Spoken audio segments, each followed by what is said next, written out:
Ciao a tutti ragazzi e come al solito bentornati sul canale. Purtroppo, e dico purtroppo, la Juventus non ce l'ha fatta a ribaltare quel 5-2 che era comunque un risultato difficilissimo da recuperare dopo la bruttissima prestazione nel secondo tempo nella gara di Istanbul, però ci va molto vicino. Arriviamo sul 3-0 con un secondo tempo giocato in 10 in maniera ingiusta e io me ne assumo responsabilità, non mi interessa sentire quello che diranno gli altri. A mio parere non può esistere, prima di tutto, dopo un giallo come quello dato a Lloyd Kelly, che è un giallo molto e aggiungo ancora molto cattivo, cioè il primo giallo è un'esagerazione da parte dell'arbitro, poi non puoi dare un secondo giallo così, perché nelle immagini, nonostante sia netto il tocco sul tallone d'Achille da parte di Kelly, ma Kelly guarda tutto il tempo la palla, è in anticipo sul pallone, guarda solo il pallone e cadendo inciampa sulla gamba dell'avversario. Questo non può essere, nel calcio che intendo io, un rosso, ma soprattutto non può essere un rosso dopo che l'arbitro va a rivederlo al VAR. Questa, a mio parere, è follia. Ripeto, non si può giustificare l'uscita dalla Champions League per questo cartellino rosso di Lloyd Kelly, però è chiaro che se in due partite, entrambe le partite, giochi in 10 contro 11, quello dell'andata sicuramente un rosso, un doppio giallo meritato da parte di Cabal e della sua ingenuità, ma in questa seconda partita, a mio parere, e vorrei sapere la vostra opinione, lasciatemi un commento qua sotto, è una follia. Aggiungiamo anche il fatto che la Juventus sbaglia il match point, perché ancora una volta, nonostante oggi forse dei secondini abbiano fatto un po' meglio rispetto al solito, la palla che capita sui piedi di Zegrova nel primo tempo supplementare su asse di McKennie, non riuscire a prendere la porta in quella situazione, a mio parere è un qualcosa che a questi livelli non si può giustificare. Comunque ragazzi, come al solito vi invito ad iscrivervi al canale, vi ricordo che è completamente gratuito, ma mi raccomando lasciate un commento e un mi piace, tanto da spingere questo contenuto a sempre più juventini. Non ci si credeva a questa rimonta. Io invece avevo una mia opinione personale, credevo che nonostante la Juventus non sia magari una squadra pronta per arrivare chiaramente agli ottavi e quarti di Champions League, però il Galatasaray aveva dimostrato che non fosse il Real Madrid. Se ci fossimo trovati contro una squadra di quel blasone non ci avrei mai creduto. Invece avevo visto anche all'andata che il Galatasaray aveva semplicemente sfruttato una valanga incredibile e interminabile di errori da parte nostra. Questa sera invece credo che, nonostante un inizio di primo tempo un po' più complesso, dove è chiaro che tanti giocatori non erano in forma, lo stesso Kennedy Diz ha giocato una partita abbastanza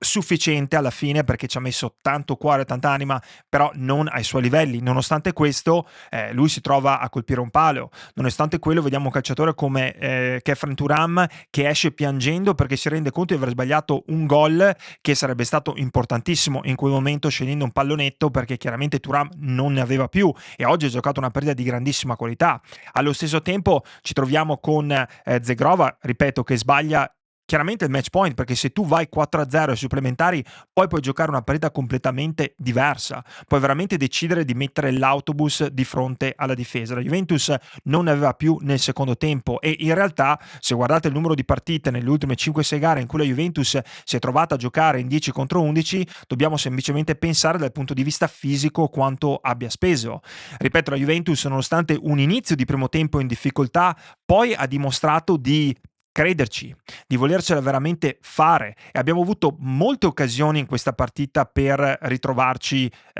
tranquillamente sul 4-5-0. Io credo che anche calciatori come Chico Conceição oggi siano quelli da mettere un po' alla gogna in maniera chiaramente amichevole, ma ci si aspetta molto di più da un calciatore che è stato pagato 40 milioni e non riesce, nonostante salti l'uomo, a tirare in porta in una maniera che sia convincente. Non abbiamo una punta e qui non stiamo qua a lamentarci, ma Jonathan David non può essere la punta della Juventus, perché a fine primo tempo si mangia un gol ciccando un pallone in cui non può capitare che un calciatore di questi livelli non riesca a colpire il pallone. E io continuo a ripetere che è la mentalità di Jonathan David che deve cambiare se vuole giocare a questi livelli in qualsiasi squadra europea. Io non posso vedere un calciatore che entra in campo anche dal primo minuto trotterellando. L'idea di trotterellare non ci dà quella sicurezza che un calciatore sia in maniera mentale all'interno della gara. Avevamo criticato calciatori come Gatti che oggi invece, nonostante forse sul gol di Osimhen faccia una scelta sbagliata, nel senso andare in scivolata ti toglie completamente fuori dai giochi in quel momento, però era un po' dovuto al fatto che questa squadra aveva difeso in 10 contro 11 per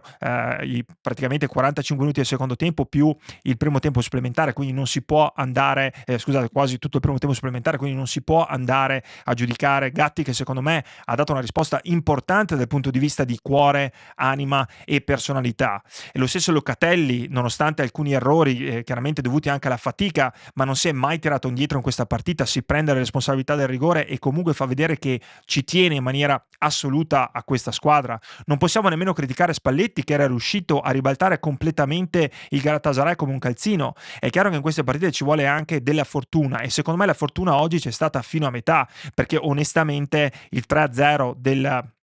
dei tempi regolamentari, con un uomo in meno per un tempo, secondo me la Juventus stava stretto. La Juventus meritava di portare a casa la qualificazione oggi nei 90 minuti dei tempi regolamentari. Ripeto, l'espulsione è comunque un qualcosa che va valutato e va sottolineato. La società deve, nonostante tutto, farsi sentire, perché è un qualcosa che pesa. Il momento, in inglese si dice momentum, di questa gara era completamente dalla parte della Juventus prima dell'espulsione, e credo che fino a quel momento in realtà, beh sì, avessimo sofferto in 2-3 occasioni, perché chiaramente il Galatasaray giocava molto di ripartenze, però avevamo dimostrato di riuscire ad attutire il colpo. Quindi questa sera ci deve essere un grande insegnamento. L'insegnamento è che non ci si può permettere, ma non solo in partite come queste di Coppa dei Campioni, anche contro squadre come Inter e della prima, ma in realtà con tutte le squadre non ci si può permettere delle pause come abbiamo fatto noi all'andata. E il rammarico sta proprio lì, perché questo Galatasaray, se all'andata avevamo detto che in questo momento era più forte di noi, in realtà siamo riusciti, nonostante alcune lacune di formazione, di capacità propria, perché nel primo tempo, scusate, nella gara d'andata, ricordiamoci, abbiamo regalato 2-3 gol completamente al Galatasaray per errori personali, quindi noi ci siamo, tra virgolette, sparati nel piede all'andata, perché abbiamo commesso degli errori che alla fine ti portano a perdere l'opportunità di andare agli ottavi. Io lo so che molti dicono: ma cosa ci saremmo andati a fare agli ottavi? In realtà, ragazzi, quello importa poco. La realtà è che se andavi agli ottavi portava a casa in altri 10-12 milioni di euro, che ad oggi comunque aiutano una stagione come quella della Juventus, che è stata una stagione difficile e ci si appresta comunque ad andare in un mercato estivo in cui la Juventus dovrà fare scelte veramente importanti. Credo che ci sono tanti giocatori da ringraziare oggi. C'è lo stesso Piercalulu, che ha fatto una partita secondo me immensa. Kelly fino all'espulsione secondo me stava giocando una partita estremamente positiva. Abbiamo visto con Miners, che comunque ha dato a questa squadra durante questi 90 e più minuti. Perin ha fatto le sue parate. È chiaro, adesso qualcuno andrà a lamentarsi del gol sotto le gambe, ma in realtà Osimhen è un calciatore che in quel momento lì non tira a caso. Se voi guardate il replay, Osimhen guarda la posizione di Perin e capisce che Perin aprirà le gambe, perché è una cosa normale per andare a cercare di coprire la maggior parte della porta. Credo che, ripeto, il rammarico sia della partita di andata, sia anche il problema che purtroppo noi là davanti, se non abbiamo Kenel di Diz al 100%, siamo poco incisivi. Calciatori come Openda, che anche oggi entra malissimo, calciatori come Jonathan David, che nonostante in campionato avesse dimostrato di avere delle qualità dal punto di vista del raccordo, non possono essere gli attaccanti unici della Juventus o le prime punte, perché la differenza è questa: Osimhen durante questa partita tocca pochi palloni. Quando li tocca, fa gol. Questo deve essere un attaccante della Juventus e questo deve accadere in futuro se si vuole tornare a essere competitivi.